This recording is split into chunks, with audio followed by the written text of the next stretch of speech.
are here in Burlington at the home of Fern Crete. I go to auctions a lot so I can see furniture and things that I would probably never see in my life. He is a gardener, an amateur artist, and an antique collector. And today we are going to get a tour. I would describe it as over-the-top maximalist. And everywhere Fern goes, his rescue pug, Lulu, follows. She just only has eyes for you. Dabba-doodle. I just turned 79. I've been in Vermont my whole life, originally from Barre. Well, I started collecting antiques when I was 22. One of my friends owned an antique shop in Burlington when I first moved here. And he used to go to farms and knock on their door. Do you have any junk in your sheds or in your barn that you want to sell? This is a harp that was in a barn, and I bought it for $20. And one thing led to another where it became a addiction. I had a friend that visited me when I first moved in, and he had the bear head and the rug as a gift. How endangered these animals are. Something's happening right now. What's happening? All the clocks are chiming. Oh my God. That's how I'm feeling. I'm overwhelmed. There's just, wow. Oh, you haven't seen anything. I have many clocks. What's cooking? I lived here for 30 years, and this is my bird room. These are all taxidermy birds that I either bought from house sales or auctions. And that's a peacock from the Shelburne Museum. It's 7 feet from head to tail. It's an old radio. We took the guts out and just put a shelf in and put a light in. Oh, bonjour. Ça va? Ça va bien? Oh, we are going to paint for you today. Oh, I cannot wait! Magnifique! Albert Bierstadt. It's a copy that I did. My version of Vermeer, the lady with the red hat. These are all my paintings. And this mirror came out of the Governor Chittenden house. Well, that's just out of my head. I tried to make a big jewel, and I painted everything purple in here. If I just had overhead lighting, neon lights, things wouldn't even look the same. So I have many, many small lights, and they're all 15-watt bulbs. But there's enough of them where it lights up the room. You don't need the room completely lit. And if you want the room completely lit, you can light it. Yeah. You can light it up.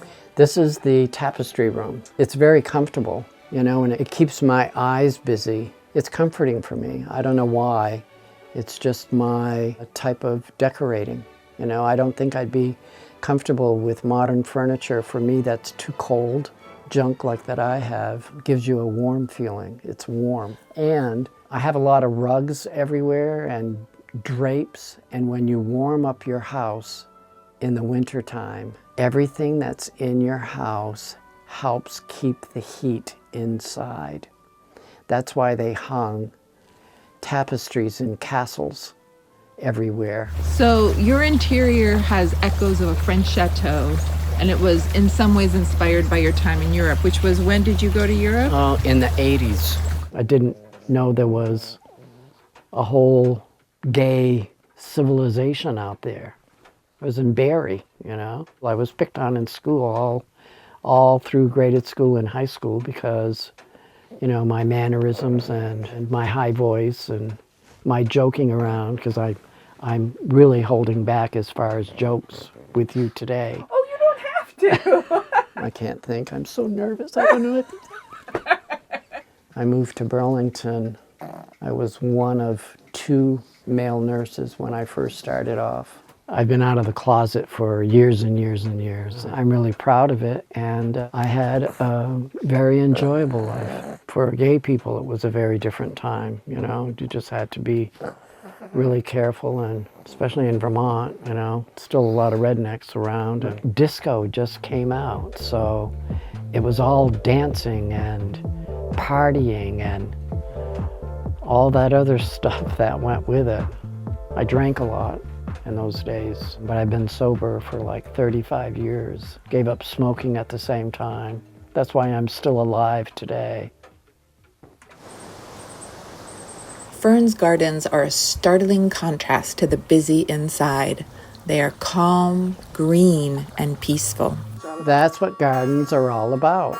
That's how I met most of my neighbors, because one neighbor told the other neighbor, and they were all knocking on my door saying, I hear you have a nice garden, can I see it? 30 years. When I moved here, there was nothing in my backyard except for one huge tree, which I had removed, and there was nothing else but dirt and lawn, and everything that you're going to see, I planted.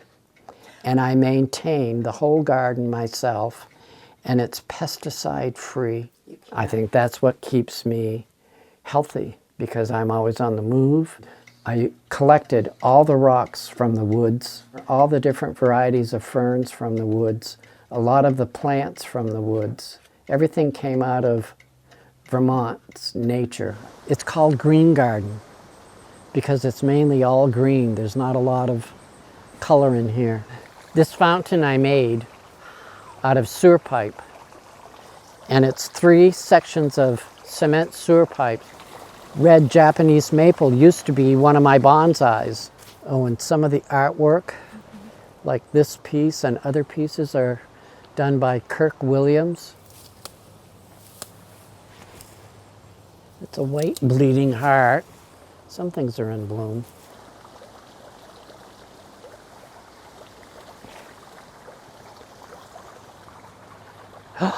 Oh boy, guess what? What? I just noticed my whole tree came down. What? Oh no. Look at that.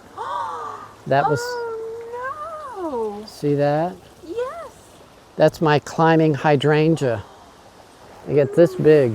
That's so horrible. How long have you had it? 30 years. Oh no. So I'll have to get out my little, Japanese saw and cut it down. it's quite all right. It's Mother Nature.